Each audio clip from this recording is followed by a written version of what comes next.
My name is Casey, and I was 27 when I awoke in a hospital bed with no memory of how I arrived there. My only recollection was the sharp pain of a screwdriver piercing my shoulder and the sound of my parents laughing as I bled onto my bedroom floor. Family is meant to protect you, not betray you. That night altered everything for me, and the justice that followed shocked everyone, including myself. Overcoming betrayal from your own family is the most difficult pain to endure. If you've ever felt alone while surrounded by relatives who should have protected you, please share your experience in the comments below. Subscribe to join our healing journey as we explore how to rebuild from family trauma. I grew up in a small town near Philadelphia with my mother, Diane. My biological father left when I was 3, and for a long time it was just the two of us. We were close, almost like best friends. She would braid my hair before school and leave little notes in my lunchbox. I cherish those memories because they now feel like remnants of a different life, one where my mother truly loved me. Everything changed when I was 15. Mom met Frank at her office Christmas party. He was charming, successful, and most importantly to her, stable. After years of struggling as a single mother, Diane saw Frank as her salvation.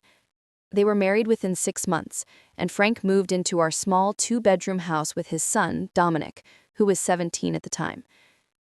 From the beginning, Dominic made it clear he had no interest in having a sister. He would ignore me at dinner, take my things without asking, and constantly complain to his father that I was invading their space. Frank would smile indulgently and tell him to be patient, that we were all adjusting. During my sophomore year of high school, my health began to deteriorate. It started with extreme fatigue that sleep could not fix, followed by joint pain that made gym class a silent exercise in suffering. I began missing school days, which had never happened before. After 3 months, 5 doctor appointments, and countless blood tests, I was diagnosed with an autoimmune condition that attacked my connective tissue. Dr. Johnson, a kind woman, explained that the disease was rare and that there would be good days and bad days.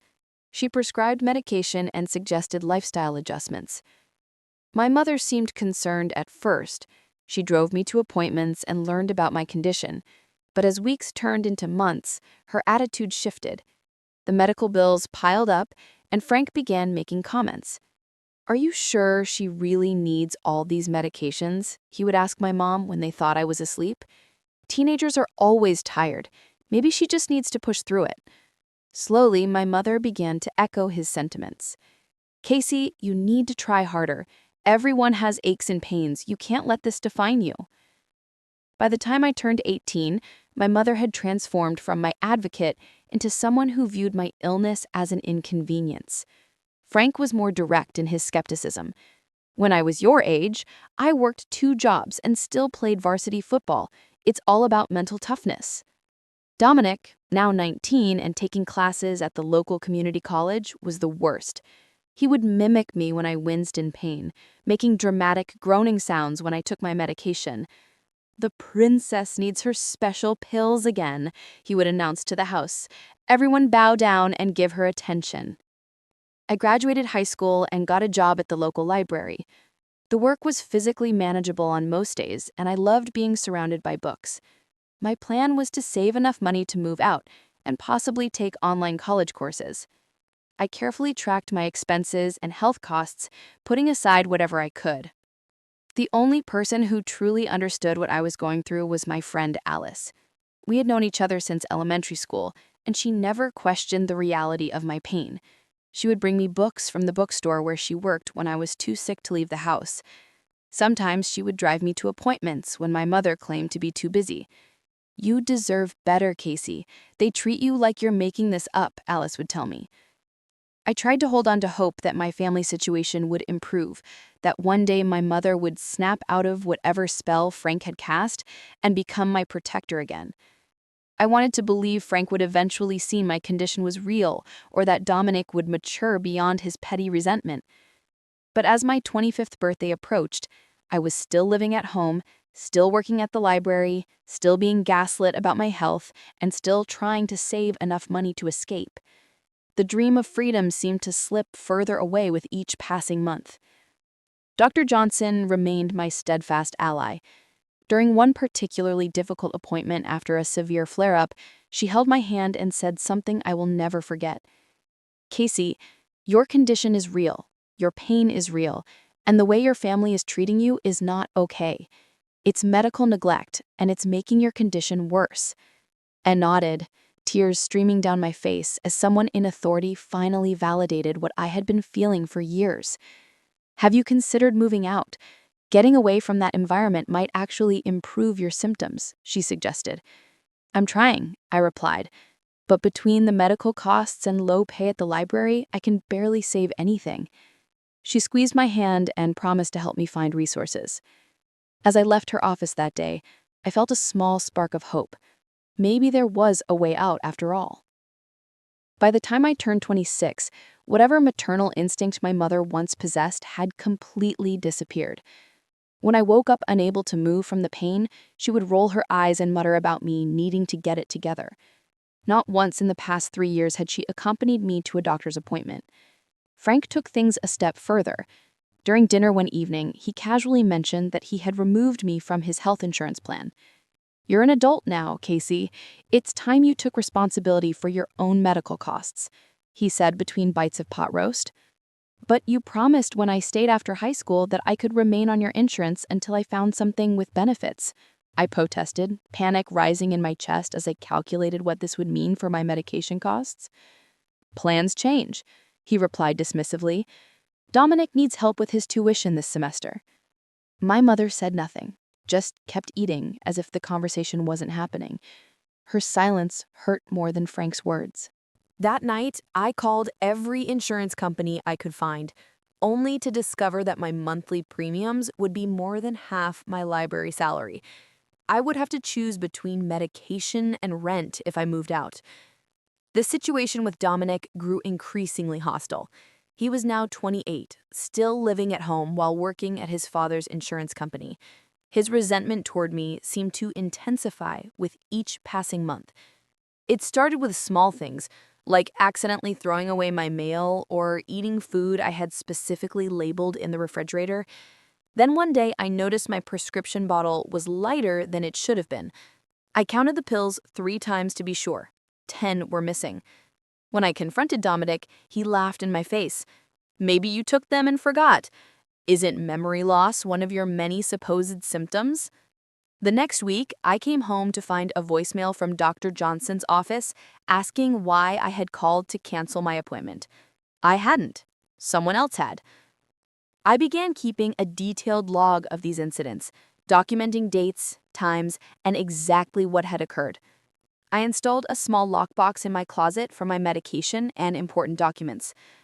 Alice suggested I set up a camera in my room, but the thought of being caught with it terrified me. Frank had made it clear that since I lived in his house, I had no right to privacy. My health continued to decline. Without consistent access to my medication, my flare-ups became more frequent and severe. I would drag myself to work, propping my body up at the circulation desk, smiling through pain that felt like ground glass in my joints. Mrs. Peterson, the head librarian, who had always been kind to me, called me into her office one rainy Tuesday afternoon.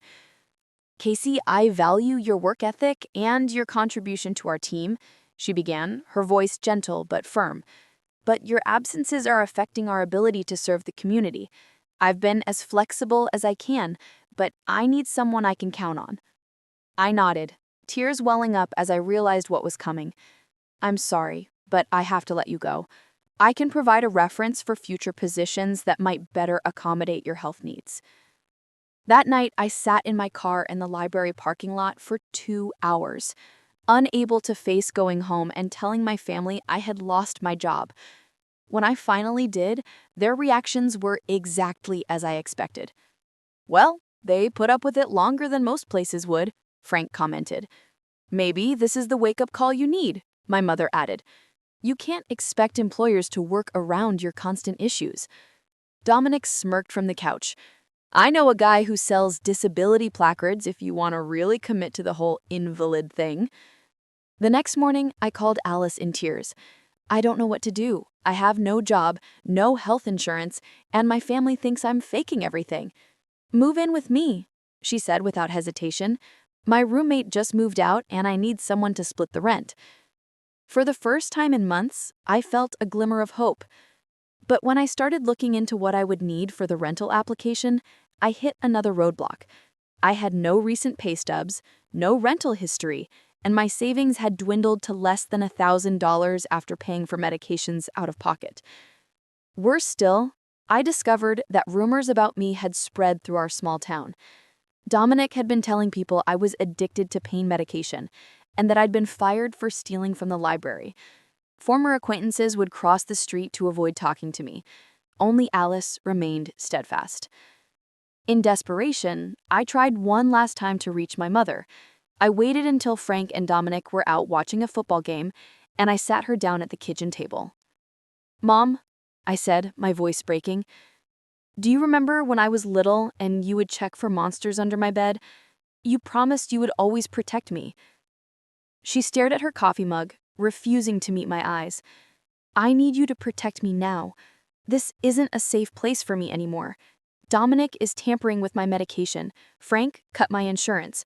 I'm getting sicker and no one believes me." For a moment, I thought I saw a flicker of the mother I once knew, but then she stood up. "You need to stop blaming everyone else for your problems, Casey. Frank has given you a roof over your head for years. Dominic is building a career while you make excuses. I'm tired of the drama." She walked out of the kitchen, leaving me alone at the table. That night, I heard her telling Frank that I was acting out again, and he responded by threatening that if I didn't straighten up, he would be forced to ask me to leave. The walls were closing in. I had no job, no support system beyond Alice, deteriorating health, and a family that had become my worst enemy. I began sleeping with my bedroom door locked and a chair propped under the handle, jumping at every sound in the night. On Thursday, March 10th, exactly 1 week after losing my job at the library, I noticed something that made my blood run cold. The small lockbox where I kept my emergency fund, about $800 in cash that I had been saving for first and last month rent somewhere, was slightly ajar. I rushed to open it, already knowing what I would find. The money was gone. All of it. I knew immediately who had taken it. Dominic had been complaining about needing to repair his car, and suddenly, yesterday, he had announced at dinner that it was fixed. The timing was too perfect for a coincidence. Despite every instinct telling me to stay quiet, to not rock the boat, I was desperate. That money represented my only chance at escape. I waited until dinner that night when everyone was present. "I need to discuss something important," I said, my voice steadier than I felt. "Someone took money from my room. $800 that I've been saving for." Frank barely looked up from his plate. "Are you sure you spent it and forgot? You've been pretty scattered lately." "No," I insisted. "It was in my lockbox for emergencies, and now it's gone." My mother sighed dramatically. "Casey, not this again. First the medications, then the canceled appointments, now missing money. There's always something." Dominic was oddly quiet, concentrating on cutting his steak into perfectly even pieces. His silence confirmed my suspicion. "Dominic," I said directly, "did you take my money to fix your car?"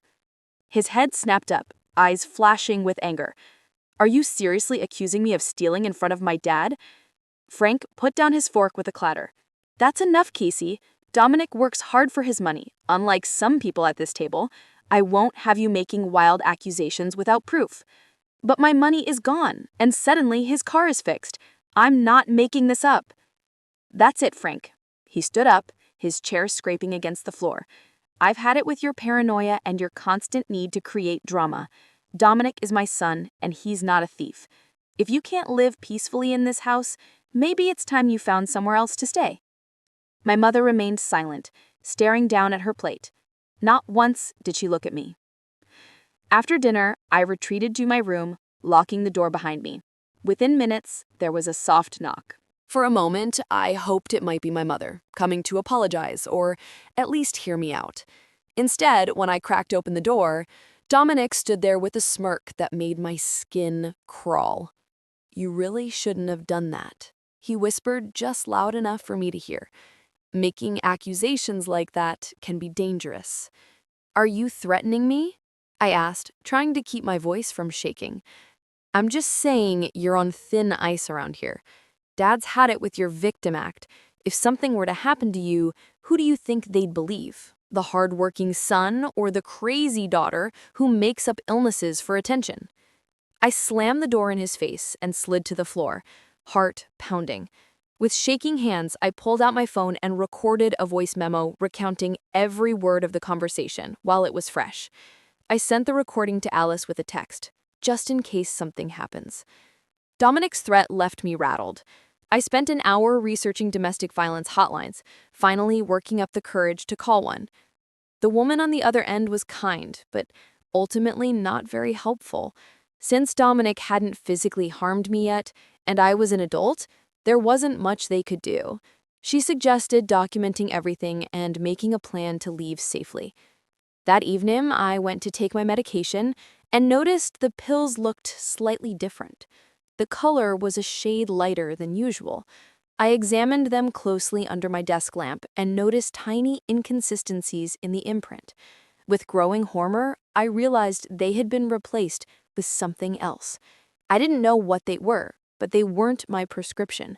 My hands shook as I flushed them down the toilet. Without my medication, I knew a flare-up was inevitable, but that was better than taking unknown pills that Dominic had likely tampered with. I called Dr. Johnson's personal number, which she had given me for emergencies. "Casey, this is beyond concerning," she said after I explained the situation.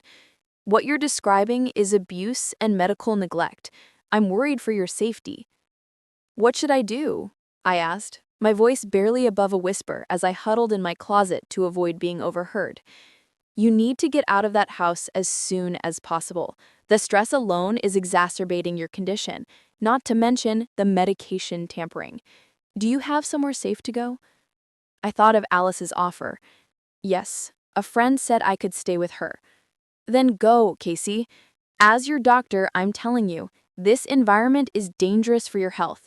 As someone who cares about you, I'm worried about what might happen if you stay." After hanging up, I texted Alice. "Can I still take you up on your offer? Things are worse. I need to get out." Her response was immediate. "Of course. Can you come this weekend? I'll help you move." For the first time in weeks, I felt a sense of relief. I had a plan. Just 2 more days in this house, and then I could escape. I began mentally cataloging what I would take with me, what could be packed discreetly without alerting my family, just essential clothes, important documents, and medications. Everything else could be replaced. As I lay in bed that night, muscles aching from the stress and the lack of proper medication, I allowed myself to imagine a new life. One where I wasn't constantly doubted and belittled, one where I could focus on healing rather than survival. Just 2 more days, I told myself. Just 2 more days. Friday passed in a blur of anxiety and preparation. I worked methodically, packing a small bag whenever the house was empty and hiding it in the back of my closet. I gathered my birth certificate, social security card, and medical records, securing them in a folder that I kept with me at all times. I called Alice during her lunch break to finalize our plans. She would come with her car on Saturday afternoon while Frank was at his golf game, and Dominic was at a friend's watching a basketball tournament. By the time evening arrived, I felt a strange mix of terror and hope. Just 1 more night in this house, I kept reminding myself. Just 12 more hours. Dinner was usually quiet. Frank and my mother discussed their weekend plans while Dominic stared at his phone. I kept my head down, responding with minimal answers when spoken to directly. I didn't want to draw attention to myself or give any indication that something was different. After dinner, I told everyone I wasn't feeling well and was going to bed early. My mother barely nodded in acknowledgement. In my room, I did one final inventory of what I would take with me tomorrow. My body ached with the beginnings of a flare-up, the inevitable result of missing several doses of my medication. I took 2 over-the-counter pain relievers, knowing they would barely touch the pain, but hoping they might help me sleep.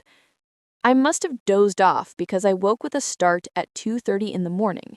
Something had pulled me from sleep, a noise, or perhaps just my body's internal warning system. I lay still in the darkness, listening. The house was quiet, but I had the distinct feeling that something was wrong. I reached for my phone on the nightstand to check the time, 2:30 a.m. As I set it back down, I heard it, a soft creak in the hallway outside my door. The sound was one of weight being carefully placed on the old floorboards that I had learned to avoid. Someone was trying to be quiet. Someone was outside my door. My heart began to pound so hard I could feel it in my throat. I had locked the door before going to bed, but the lock was flimsy, the kind you could open with a firm push or a credit card. I slid out of bed as silently as I could and grabbed the chair from my desk, wedging it under the doorknob, the way I had been doing for weeks. Just as I stepped back, there was a soft click, the sound of the lock being manipulated, then pressure against the door, gentle at first, then harder. The chair held. "Casey," Dominic's voice came through the door, low and controlled. "I know what you're planning." I remained frozen in place, not daring to breathe. "I saw your text messages on the cloud backup. You think you're so smart, but you forgot we share a family account." My blood ran cold. I had completely forgotten about the shared cloud storage Frank had set up years ago, insisting it would save money if we all used the same account. "Casey, open the door or I'm going to wake up Yad." My mind raced. If Frank got involved, he would side with Dominic. He always did. And if they discovered I was planning to leave, they might prevent me from going tomorrow. This was my only chance. Reluctantly, I removed the chair. As soon as the doorknob was free, the door swung open. Dominic stood in the dimly lit doorway, still dressed in the clothes he had worn at dinner. His eyes were wide and alert. He wasn't here because he had just discovered my plans. He had been waiting, biding his time until everyone was asleep. He pushed past me into the room, closing the door behind him, and in his right hand I noticed he was holding something, a screwdriver from Frank's toolbox in the garage. "What are you doing?" I whispered, backing away until I felt the edge of my bed against the backs of my knees. "You ungrateful little snake. After everything my dad has done for you and your pathetic mother, this is how you repay him? By sneaking away in the middle of the night?"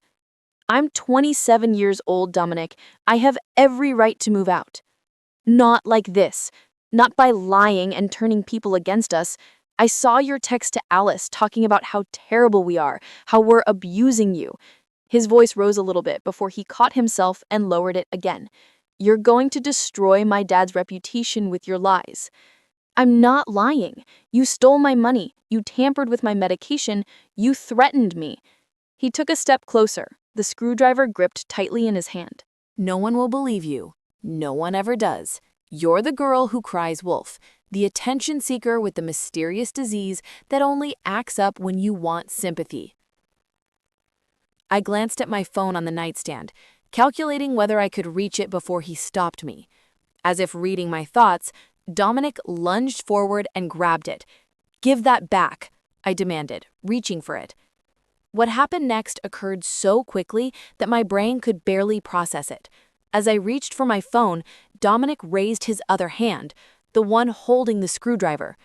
I saw a flash of metal in the dim light and then felt an explosion of pain in my left shoulder. The screwdriver had punctured my skin, driving deep into my muscle. I screamed, a sound torn from the deepest part of me, filled with shock and agony. Dominic looked almost as surprised as I was. For a split second, he just stared at the screwdriver protruding from my shoulder, his face a mask of shock. Then, as footsteps thundered down the hallway, he stepped back. The door burst open and Frank appeared, followed closely by my mother. They took in the scene, their eyes moving from me to Dominic to the screwdriver still embedded in my shoulder. Blood was soaking through my pajama top, spreading in a dark stain. "What the hell is going on here?" Frank demanded. Before I could speak, Dominic jumped in. "She attacked me, Dad. I came to talk to her about something and she went crazy. I was just defending myself." I gasped in pain and disbelief. "That's not true. He came into my room with a screwdriver and stabbed me." Frank looked between us, his face unreadable. Then he turned to my mother. "Call an ambulance." For a moment, hope flickered in my chest. They were going to help me. But then my mother laughed, a short, dismissive sound that cut through me more painfully than the screwdriver.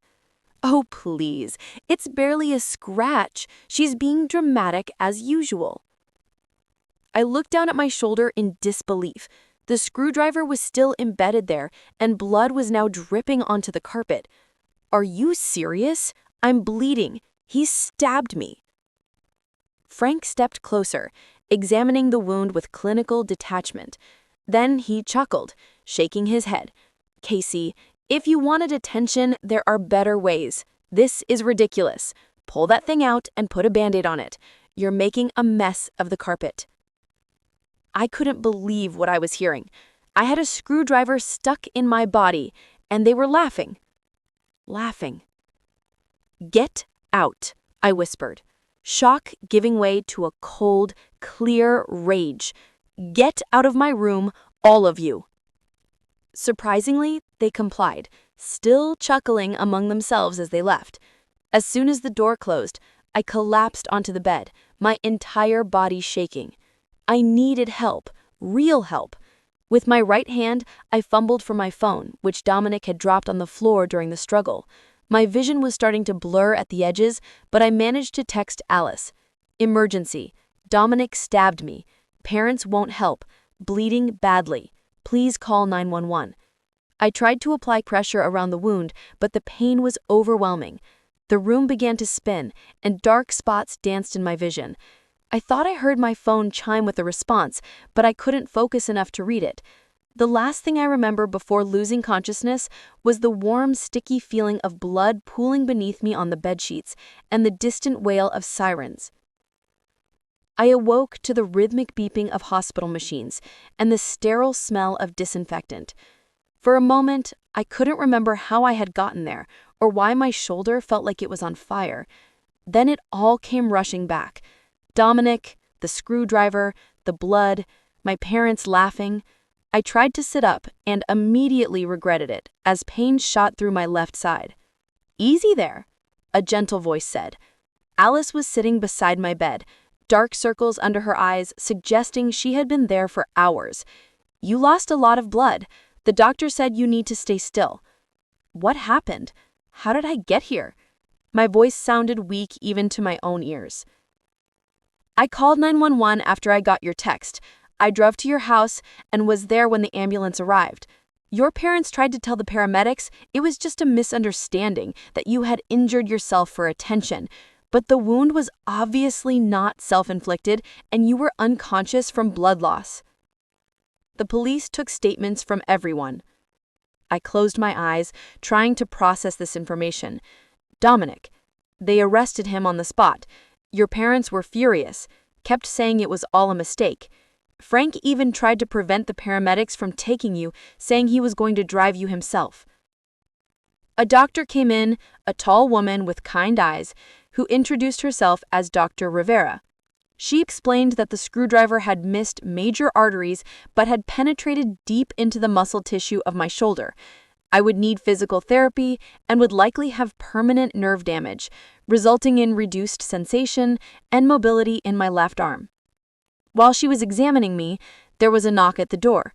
A woman in a sharp suit entered, introducing herself as Sarah Martinez, an assistant district attorney. "Miss Martinez," she said, "I understand this is a difficult time, but I need to ask you some questions about what happened last night. We're pursuing felony assault charges against Dominic Wilson." Over the next hour, I recounted everything. The years of gaslighting about my medical condition, the theft of my money, the medication tampering, and finally the attack itself. Alice provided additional context, showing the prosecutor the voice memos and texts I had sent her documenting Dominic's threats. "This is very disturbing," Sarah said. "What you're describing goes beyond a single incident of assault. This appears to be a pattern of abuse and medical neglect." Dr. Johnson arrived while Sarah was still there, having been notified of my hospitalization. She brought my complete medical records and confirmed my autoimmune diagnosis to both the hospital staff and the prosecutor. I've been concerned about Casey's home situation for years. I've documented multiple instances where her treatment was interrupted or compromised, likely due to tampering. The physical and emotional stress of her home environment has significantly worsened her condition. As they talked, I felt a strange sense of validation washing over me. After years of being told I was imagining things, of being dismissed and disbelieved, professionals were confirming that what happened to me was real and wrong. The next few days passed in a blur of medical tests, police interviews, and legal discussions. I learned that Dominic had been released on bail, but was under a restraining order prohibiting him from coming near me. Frank had hired an expensive attorney for him, who was already working to characterize the incident as a misunderstanding between siblings. A social worker visited me in the hospital, helping me apply for emergency housing assistance and temporary disability benefits. Alice brought me clothes and toiletries, assuring me that her offer to take me in still stood once I was discharged. 5 days after the attack, as I was preparing to leave the hospital, 2 police officers arrived with a warrant to search the Wilson home based on information I had provided about stolen medication and financial abuse. They found my missing medication in Dominic's room, along with my emergency fund money and a notebook where he had apparently been practicing how to forge my signature. The investigation expanded. The police discovered a pattern of suspicious activities, canceled medical appointments, rerouted mail, and even evidence that Dominic had been impersonating me online to make posts that suggested I was mentally unstable.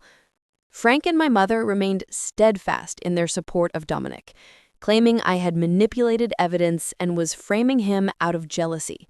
My mother went so far as to tell investigators that I had a history of self-harm and had likely stabbed myself to get attention. Dr. Johnson's records thoroughly disproved these claims. 2 weeks after the attack, Sarah called to inform me that the grand jury had returned indictments against Dominic for assault with a deadly weapon, theft, fraud, and elder abuse.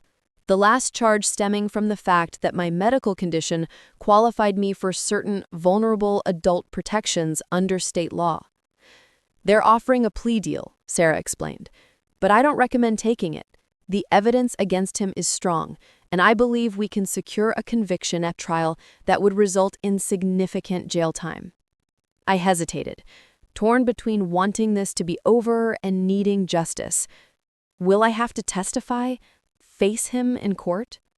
"Yes," she admitted, "but we'll prepare you thoroughly and you'll have a support system there. This isn't just about punishment, Casey.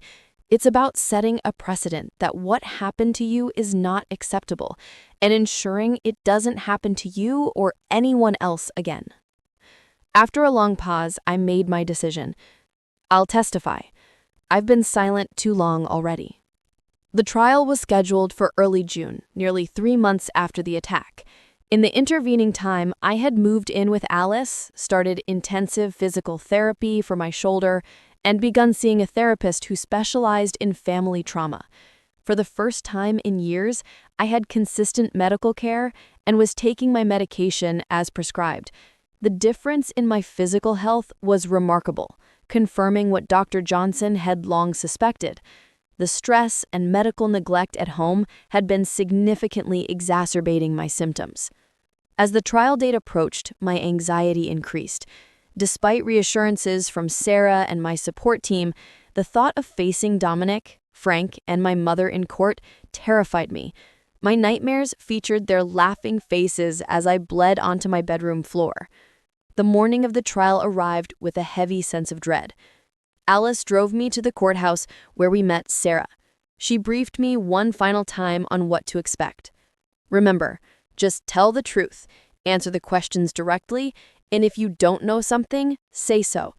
The defense attorney will try to rattle you, but I'll object to anything inappropriate."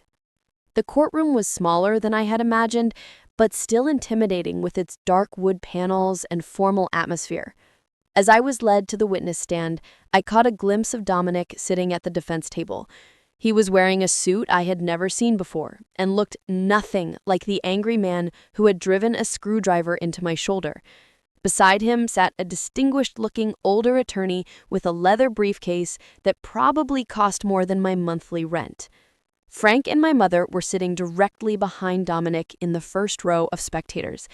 My mother caught my eye for a brief moment before looking away, her face unreadable.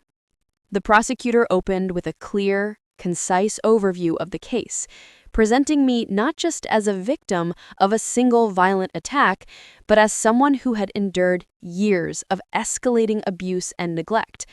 The evidence will show, Sarah concluded, that the defendant deliberately and with malice aforethought assaulted the victim with a deadly weapon, culminating years of psychological abuse, theft, and medical neglect. Dominic's attorney, Mr. Lawrence, painted a very different picture in his opening statement. According to him, I was a troubled young woman with a history of manipulation and attention-seeking behavior who had attacked Dominic in a fit of rage, forcing him to defend himself. The evidence will show, he said, mirroring Sarah's phrasing, that Ms. Anderson has a long history of fabricating or exaggerating medical symptoms for attention and financial gain, and that my client was the real victim in this unfortunate family dispute. I felt physically ill listening to these lies. Sarah had warned me this would happen, but the reality of hearing myself described this way in a public courtroom was still shocking. Frank was the first witness called by the defense. Under oath, he described me as a manipulative and unstable person who had been a burden on the family for years. He claimed I had invented or exaggerated my medical condition to avoid work and responsibility, and that I had attacked Dominic when he confronted me about stealing money from him, not the other way around. "Did you witness the alleged assault?" Mr. Lawrence asked. "No, but I heard the commotion and came running. Casey had clearly attacked Dominic, and in the struggle, she was accidentally injured." "And what was your response when you saw her injury?" Frank had the decency to look slightly uncomfortable. "Well, it didn't look serious. Casey has a tendency to be dramatic about minor injuries. We didn't realize until later that the wound was as deep as it was." My mother's testimony followed similar lines.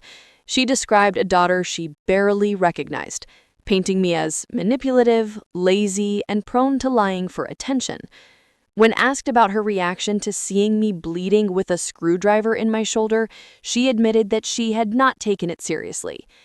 Casey had been threatening to move out, saying all sorts of wild things about how we were abusing her. When I saw her with the screwdriver, I assumed it was another one of her stunts to get attention and sympathy. I never thought she would go that far. Sarah's cross-examination was meticulous. She presented medical records from my childhood showing I had been a healthy, active child until the onset of my autoimmune disease at age 16. She introduced school records demonstrating my excellent attendance and academic performance before my illness, directly contradicting the claim that I was lazy or seeking to avoid responsibilities. "Mrs. Wilson," Sarah asked my mother, "are you aware that tampering with someone's medication, something that has happened to your daughter, is a felony?" "Objection. Assumes facts not in evidence," Mr. Lawrence interjected. "Sustained," the judge ruled. Sarah rephrased, "Mrs. Wilson, when you saw your daughter unconscious and bleeding on her bed, why didn't you call for medical assistance?" She shifted uncomfortably. As I said, I didn't think it was serious. Casey has a history of exaggerating.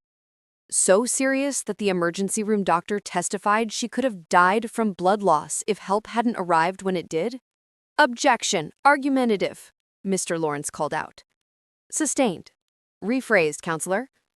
"Did any medical professional ever tell you that your daughter was fabricating or exaggerating her autoimmune condition?" "No, but—" "A simple yes or no will suffice, Mrs. Wilson. Did any doctor ever tell you Casey was faking her illness?" "No." When it was my turn to testify, I was trembling so badly I could barely make it to the witness stand. But once I began speaking, a strange calm came over me. For years, I had been silenced, dismissed, and disbelieved.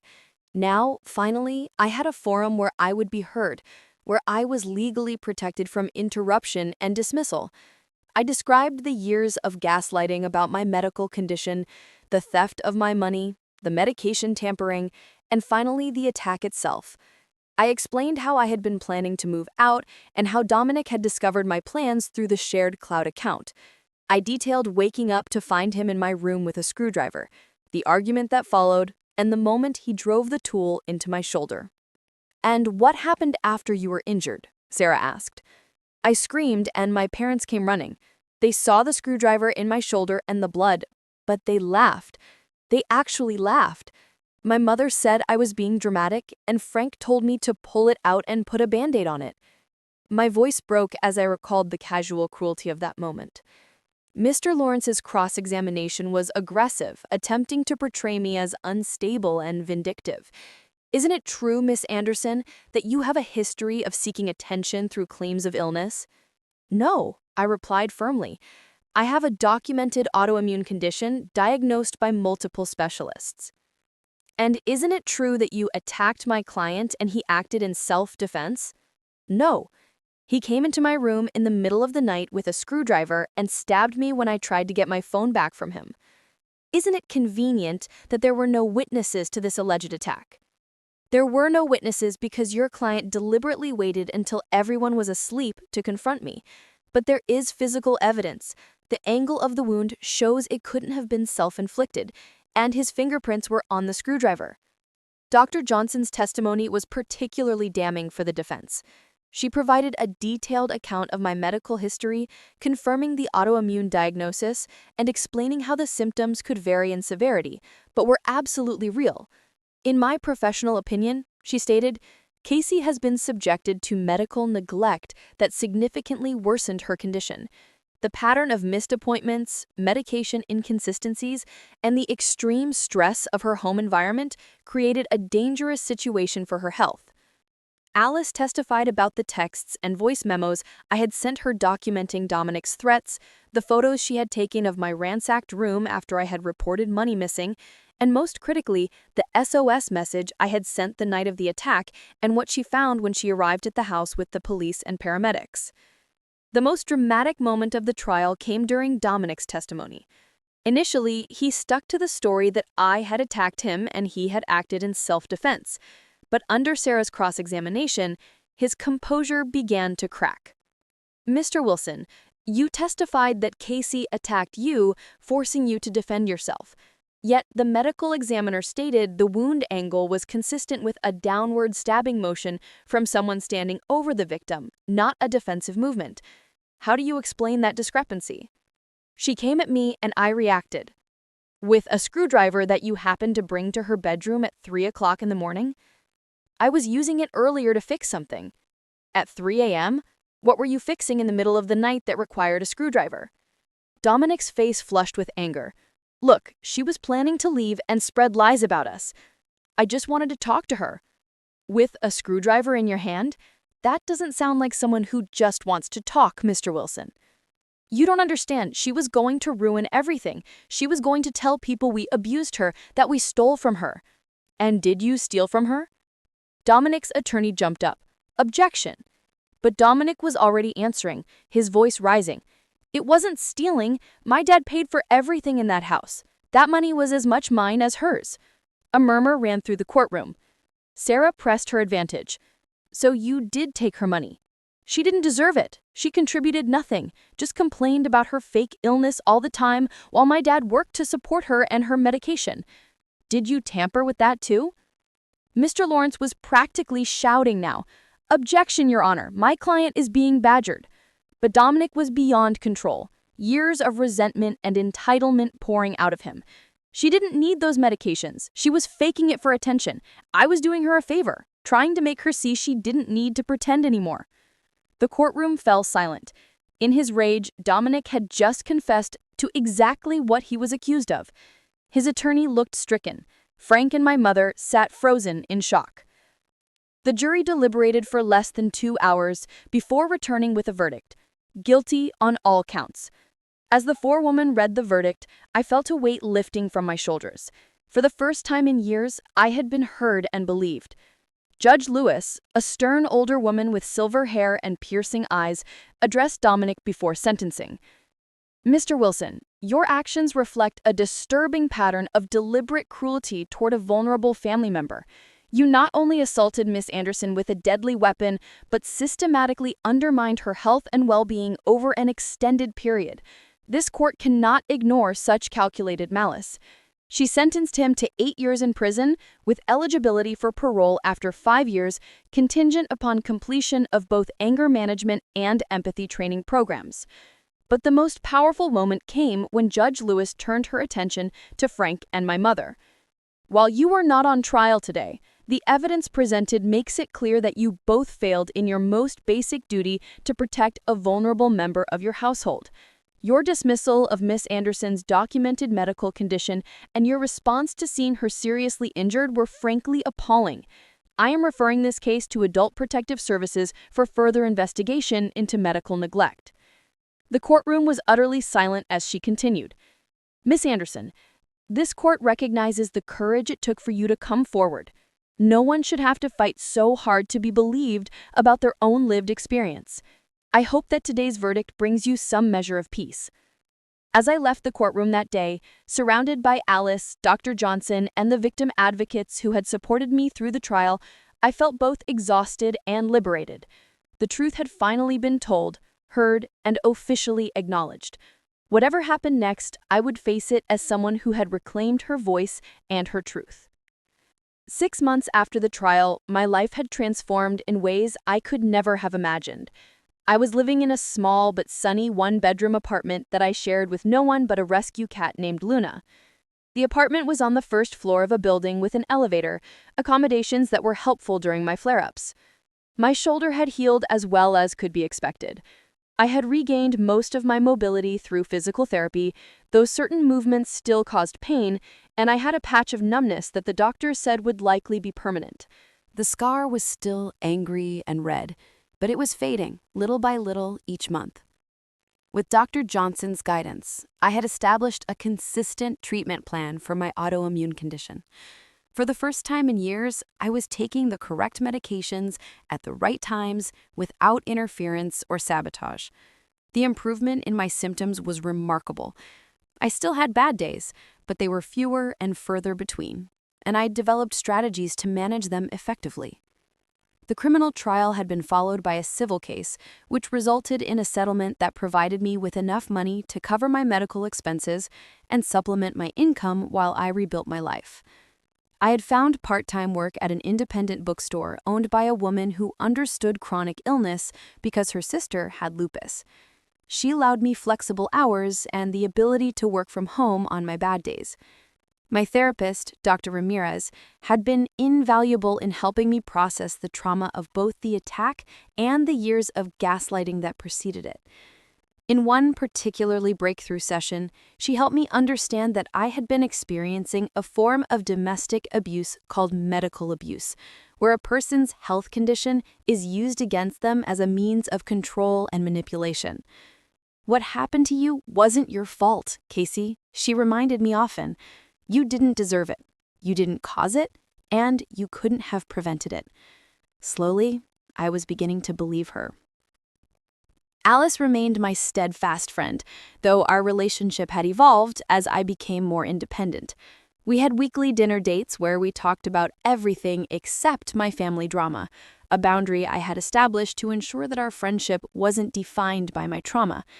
I had also joined a support group for survivors of family abuse. The first time I shared my story, I was terrified, certain that these strangers would doubt me, just as my family had. Instead, I was met with understanding nods, supportive words, and similar stories. It was in this group that I began to truly understand I wasn't alone, that family betrayal was a wound many people carried, and that healing was possible. One rainy Tuesday afternoon, as I was arranging a new display of mystery novels at the bookstore, my phone rang with an unfamiliar number. Against my better judgment, I answered. Casey, it's me. My mother's voice sent a jolt through me. We hadn't spoken since the trial 6 months earlier. What do you want? I asked, my voice steadier than I felt. I, um, I've been thinking a lot about everything. About what happened, about what the judge said. She paused, and I could hear her take a deep breath. I wanted to tell you that I'm sorry. I should have protected you. I should have believed you. I didn't respond immediately. The apology I had once desperately wanted now felt hollow, coming so late and after so much damage had been done. Casey, are you still there? I'm here. I just don't know what you expect me to say. Nothing. You don't have to say anything. I just wanted you to know that I recognize now how wrong I was. Frank and I have separated. I'm in therapy. I'm trying to understand how I could have failed you so completely. A part of me wanted to lash out, to demand to know why it had taken a violent assault in a criminal trial for her to see what should have been obvious. Another part of me, the part that had been working with Dr. Ramirez on forgiveness as a means of personal liberation rather than absolution for the offender, recognized that her acknowledgement was a step, however small and late. Thank you for the apology, I said finally, but I need you to understand that I'm not ready for a relationship with you. I might never be. I'm still healing from what happened. I understand, she said softly. I just want you to know that when and if you ever want to talk, I'll be here. After we hung up, I sat in the quiet stockroom of the bookstore, processing the conversation. 6 months ago, I would have given anything to hear my mother apologize and acknowledge what had happened. Now I understood that while her apology was important, my healing couldn't depend on it. I had found my own path forward, built my own support system, and was learning to trust my own experience without requiring external validation. That evening, as I was working on an essay for a writing workshop I had joined, I found myself reflecting on everything that had happened. I had begun writing about my experiences initially just for myself as a form of therapy, but increasingly with the thought that my story might help others in similar situations. The essay I was working on was about the concept of chosen family, the people who support and believe in you not because of blood obligation, but because of genuine care and respect. Alice, Dr. Johnson, Sarah the prosecutor, my support group members, my new boss, even Luna, the cat who curled up next to me when I was having a bad pain day as if she sensed my discomfort. These were the people who had demonstrated what true family should be. As I wrote, I realized something profound. The most important relationship I had rebuilt was with myself. For years, I had been taught to doubt my own perceptions, to question my own pain, to minimize my own needs. The greatest act of rebellion had been learning to trust myself again, to honor my experiences, and to advocate for my own well-being. The scars from what happened would always be with me, both the visible one on my shoulder and the invisible ones on my psyche. But scars are evidence of survival, of the body and spirit's remarkable capacity to heal even after terrible wounds. They were a testament to my resilience, not my victimhood. That night, as I sat by my window watching the rain fall, Luna purring softly beside me, I felt a sense of peace that once seemed impossible. The journey of healing wasn't linear, and I still had difficult days, but I was moving forward on my own terms, reclaiming my story one day at a time. The screwdriver that was meant to silence me had instead become the catalyst for finding my voice. In the end, that was the most powerful verdict of all. Have you ever had to rebuild trust in yourself after others made you doubt your own reality? Share your experience in the comments below. Your story might be exactly what someone else needs to hear today. And if you found value in my journey, please like this video, subscribe to the channel, and share it with someone who might need to know they're not alone. Thank you for listening, and remember, healing is not about erasing the past, but about creating a future where those wounds no longer define you.